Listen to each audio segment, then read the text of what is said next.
Realizando el inventario de mi vida, comprobé que soy muy rico en desengaños.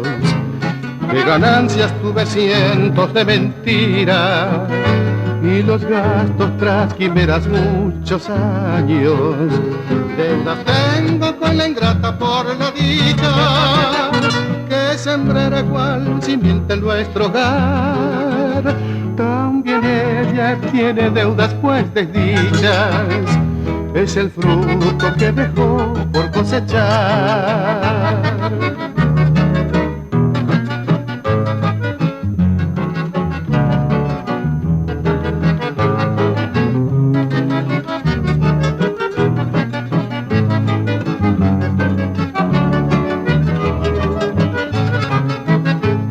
Pero debo confesar que tengo dudas, el balance yo he de hacer con lo que queda.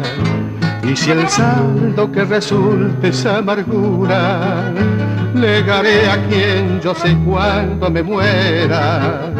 Deudas tengo con la ingrata por la dicha que sembrará cual simiente en nuestro hogar.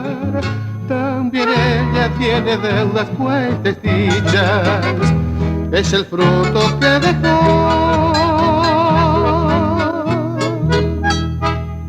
por cosechar.